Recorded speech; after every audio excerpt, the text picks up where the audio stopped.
Shalom, saudara-saudara Bapak yang dikasihi Tuhan Yesus Kristus. Selamat pagi, selamat bertemu kembali dalam sapaan firman Tuhan hari ini, Selasa tanggal 23 Maret tahun 2021. Jangan lewatkan satu hari dalam kehidupan kita sebelum mendengarkan firman Tuhan. Marilah kita berdoa. Kasih karunia dari Tuhan Yesus Kristus dan damai sejahtera dari Allah Bapa kiranya menyertai kita sekalian. Amin. Firman Tuhan tertulis pada Zakaria pasal 14 ayat 9. Beginilah bunyinya. Maka Tuhan akan menjadi raja atas seluruh bumi.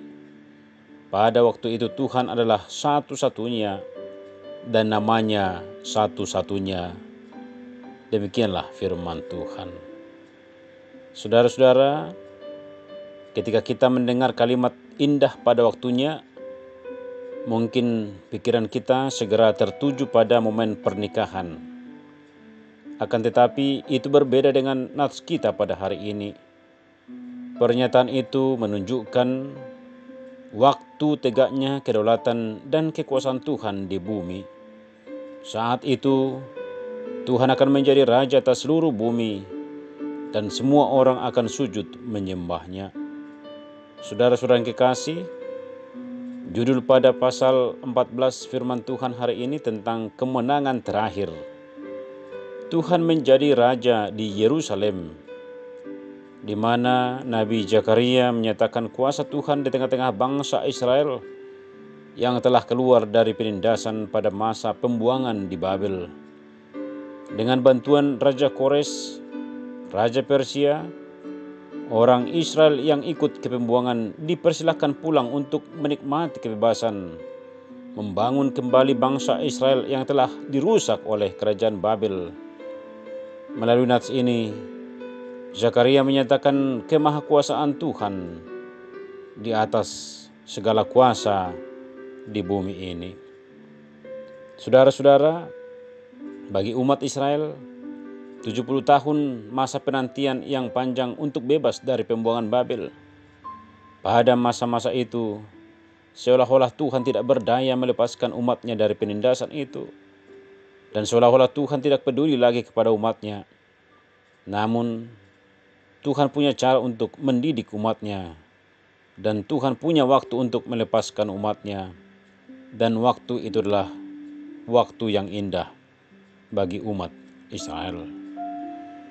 Saudara-saudara yang kekasih, kalau hari ini kita menyaksikan dunia begitu penuh dengan kejahatan, hukum dan keadilan seolah-olah tidak mampu lagi berdiri tegak, penindasan dan ratap orang jelata ada di mana-mana, sakit penyakit kita alami yang tak kunjung sembuh, baik secara pribadi maupun penyakit yang melanda dunia saat ini. Persoalan hidup baik secara pribadi dan keluarga, kita berkabung dan dunia juga berkabung.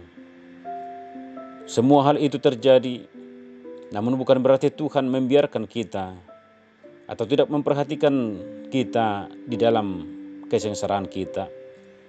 Dia peduli kepada umat yang dikasihinya. Buktinya, Dia datang dalam diri Yesus dan memberi keadilan bagi yang tertindas, menyembuhkan yang sakit dan melepaskan yang terpenjara. Hal ini belum sempurna. Akan tetapi kedatangan yang kedua kalinya yang akan menyempurnakan, mewujudkan keadilan, kedamaian bagi umat yang dikasihinya untuk selama-lamanya. Ia akan datang tepat pada waktunya. Saat kedatangannya itulah kita akan terkagum-kagum dan menyembah karena kuasanya yang begitu besar. Oleh karena itu, kita jangan berputus asa. Saat ini kita sedang menantikan waktu Tuhan yang tepat untuk memutarbalikkan semuanya. Dalam 1 Tesalonika 4 ayat 16-17 dikatakan, sebab pada waktu itu tanda diberi yaitu pada waktu penghulu malaikat berseru dan sangkakala Allah berbunyi, maka Tuhan sendiri akan turun dari surga. Dan untuk mereka yang mati dalam Kristus akan lebih dahulu bangkit. Sesudah itu kita yang hidup, yang masih tinggal akan diangkat bersama-sama dengan mereka dalam awan menyongsong Tuhan di angkasa. Demikianlah kita akan selama-lamanya bersama dengan Tuhan. Jadi persiapkanlah semua dalam hidup kita untuk menanti kedatangannya yang akan menjadi Raja atas kehidupan kita. Amin. Marilah kita berdoa. Tuhan Allah Bapa kami yang dalam surga, kami bersyukur atas kebaikan Tuhan dalam kehidupan kami. Dan kami merasakan itu pada hari ini. Ketika kami dapat bangun dan masih bisa melihat hari yang baru yang Tuhan masih berikan untuk kami nikmati.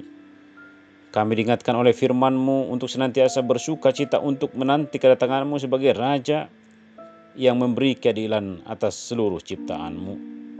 Oleh karena itu, mampukan kami untuk melihat cara-Mu bekerja dan menunggu dalam pengharapan sampai waktu yang indah itu tiba, serta membawa kami ke dalam kebahagiaan kekal untuk selama-lamanya. Berkati jemaat-Mu yang masih setia mendengarkan firman-Mu, dan hari ini kami serahkan kepadamu, biarlah kami bekerja sesuai dengan keinginan-Mu. Dalam diri Yesus Kristus kami berdoa dan mengucap syukur. Amin. Shalom. Tuhan memberkati.